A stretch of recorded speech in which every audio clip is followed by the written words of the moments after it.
Hello friends, welcome back to my channel. If you are new here, my name is Alyssa. I am a wife to my wonderful husband and a mama to my beautiful 2-year-old daughter. And if you're not new here, thank you so much for coming back. I appreciate all of your support.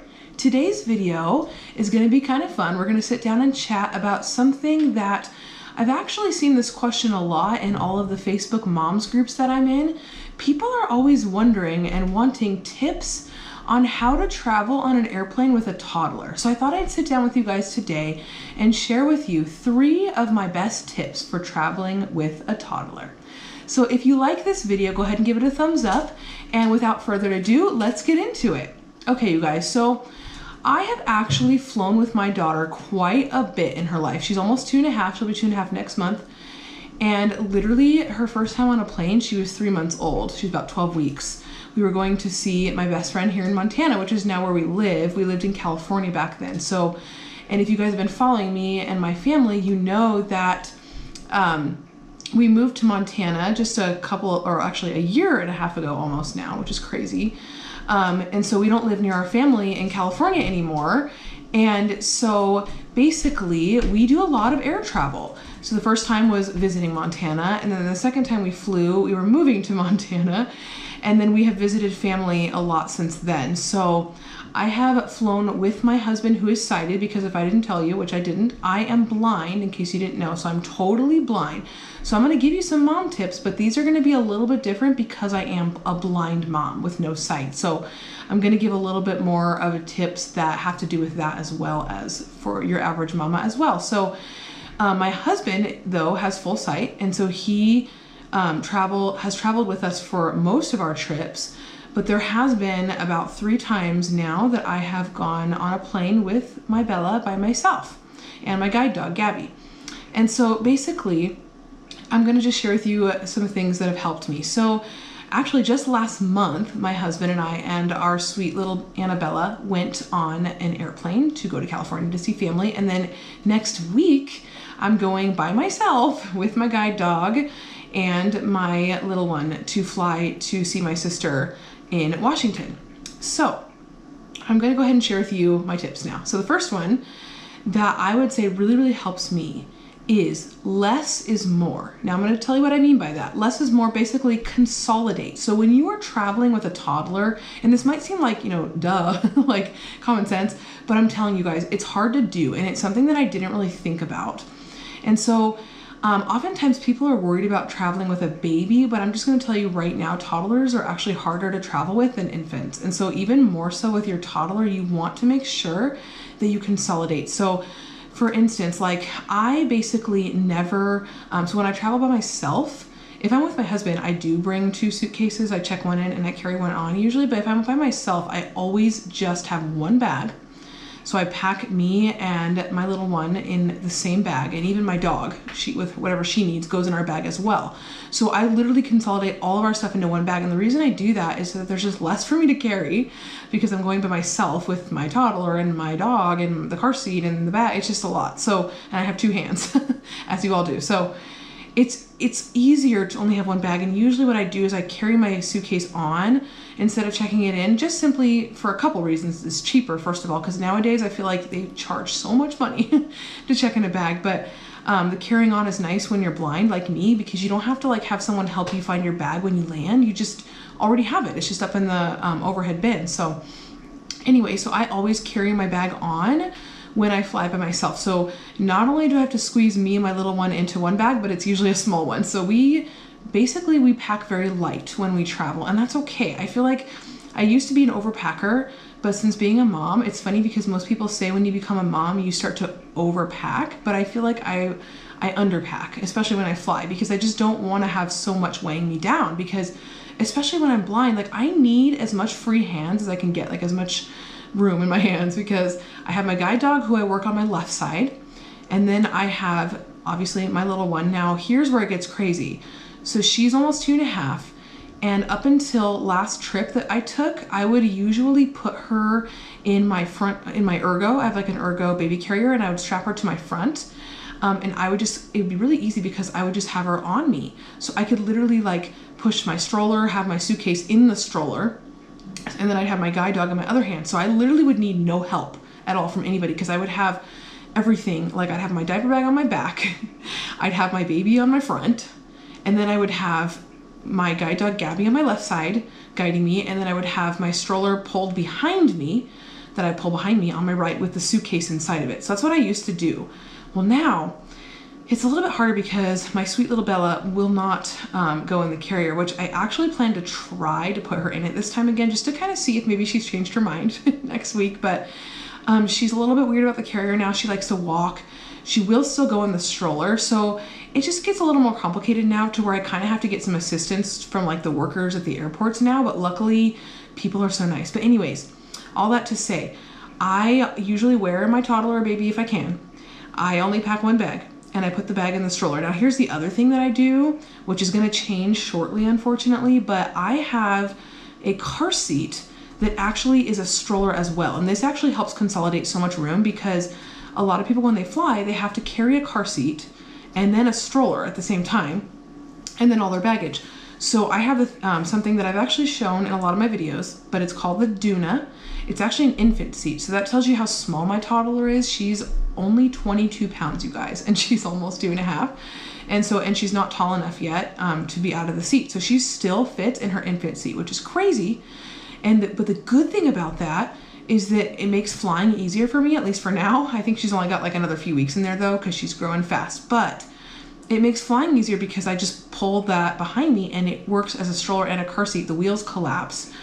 And it's all attached. So it's one less thing I have to carry. So that's always nice. And so if you have a small one that fits in an infancy, I would highly recommend investing in a Duna if you don't already have one, because they are so much easier for like pulling around an airport, and you just have your car seat there already. So if you want to bring your car seat on the airplane for your baby and you have a seat for them, you already have your stroller as well. It's just amazing. So that's one tip for consolidating.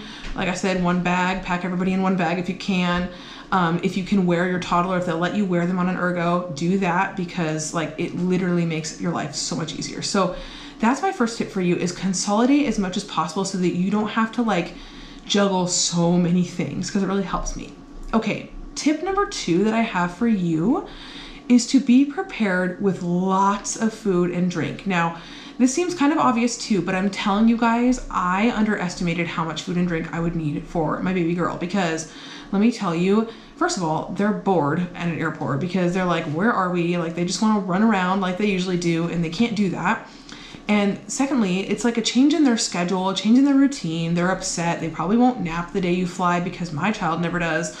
And so they're tired and they're cranky. So food is always just a good distraction, and drink. And also too, if your child or baby or toddler nurses still or uses a pacifier, which mine uses a passy still, please know that it is so helpful to have them have the passy in their mouth or nursing or have a bottle or whatever when you're taking off and landing. I'm sure you guys have heard this before, but if you haven't, it helps with the pressure. So like, you know, when you feel the pressure in your ears, a lot of kids, babies and toddlers, that's why they cry, because everyone wonders like, why is the baby crying on the plane? It's so annoying. Well, that's why the kids cry, is because their ears are, there's like all this pressure and they don't know why, and they can't tell their mom and dad like my ear hurts, and so they're just crying and screaming. And so I found that just giving Bella a passy, which we did last time we flew, really, really helped her, or giving her a sippy cup with water in it or juice really helped her. We actually I nursed her up until just a couple of weeks ago. And so when I would often nurse her on the plane, sometimes the whole entire flight, I would just nurse her, and that really helped too. So just have lots of drink on hand, lots of things to suck on and chew on, and just things to keep them busy in that way. Maybe bring like a snack pack, like one of those little buckets that they can reach into, have some goldfish or some Teddy Grahams, or just something that's like fun for them to snack on. And also I found those like baby food pouches to go with the lids are really, really cool too, and really easy. And they don't just have them for babies. I just discovered recently, a couple months ago, that they have them for toddlers as well. So it's called Happy Tots, and they make these baby food pouches that are like thicker, you know, so they're not as, you know, baby food texture like, but they're easier for toddlers. So that's really helpful. And just those sippy cups are really nice. So just make sure that you have tons of food and tons of liquid and tons of things for them to do to keep their mouth occupied, so that they don't get the ear pressure going on, and you can minimize the crying, because I'm telling you, it makes your life so much easier. Okay, you guys, my third and final tip is to be prepared with things for your toddler to do. And this again is something you probably heard before, but I'm telling you guys again, like I failed at this. The first time I flew by myself with my Bella, like I didn't have enough for her to do, and it was a long flight and I regretted it. Okay. But don't just bring things that they play with all the time. So don't just bring like, oh yeah, her favorite dog or dog phone, or like her favorite toy that she likes every day. Like no, because they're in an environment that's new, they don't like it, they're strapped down, they're confined, and so you want to bring things they've never, maybe either they've never played with before, maybe buy them a new toy just for the flight, or something they haven't seen in a long time, or maybe what I actually did on one of my flights with Bella is I brought random things for my kitchen or like for my room or bathroom that she always wants to play with but like never is allowed to. So like a wire whisk or a hairbrush, or just like random things that you would never think that they would like, but they do. And so it kind of just like makes them go, oh, this is interesting. So it helps. Also, obviously, you know, having a little show for them to watch on your phone. It's hard with that. It's hard because you have to download it on your phone ahead of time, because obviously you don't have Wi-Fi on the plane, which is hard for me because my phone is always full. So like to have to download things is hard, but it reminds me that I need to do that, because downloading just a little like something for them to watch. But I always save that for like a last resort, because I don't know about you, but me, like for me, I try to limit screen time as much as possible. So I always try to bring like a bunch of little, you know, random things for them to do in my purse, just random things that I try first. And if the flight is extra long and they're like bored of toys, sometimes Bella will like to play with like the little books that the little like flight guides they have on the airplane, like the instruction manual, like here's what you do when this happens, you know, like those little books in the seat pockets. So she likes those, just random things. So when you run out of that and they don't like any of that, then as a last resort, you've tried food, you've tried drink, then what I do is I have like a game on my phone that she's never played before, or it's been a while, or like a new show, and I just give her my phone. But like I said, that's a very last resort, because you want to try to keep them occupied without that as long as possible. I mean, it's up to you, but that's just what I do, because I feel like the more screen time they get when they're already tired, the more cranky they're going to be later on. So yes, it's important to have the screen time prepared, but yeah, I always wait until I have no other options and she's screaming and everyone around me is probably cringing. So those are just 3 tips that I hope help you when you're traveling with a toddler. And if you're a blind mama like I am, or a blind parent, I'm hoping that some of these things I mentioned will help you as well, because yes, it is different flying by yourself as a blind mom with your baby or your toddler, but I'm telling you, it's possible. It's funny because the first time I flew with Bella, I had my husband with me, and then actually the first 2 times, and then the third time I went, she was like maybe, I don't know, like 15 months old or something like that, and I went by myself to visit family, and I was terrified. I was like, I don't think I could do this. Like, this is impossible. I cannot fly as a blind mom by myself without my husband, with my child. But let me tell you guys, I'm proud of myself, and I'm proud to say that I've gotten through it several times, and I'm going to do it again next week. So it is possible. Don't be alarmed. Don't be concerned. If you have any further questions, don't hesitate to reach out to me in the comments down below. You can message me. You can follow me on Instagram. By the way, I do a lot of like daily posts and little fun videos of Bella and I. So I am Blind Mama Life over there if you're interested. And again, I hope you enjoyed this. If you did, go ahead and give it a thumbs up, because it really helps me out so much. And I would love for you to subscribe if you would like to see more videos from me, more tips, more mom hacks, more vlogs, morning and night routines, cooking videos. I do lots of random things here. So if you like that kind of stuff, go ahead and subscribe. Thank you so much for watching, and I will see you all in my next video. Bye.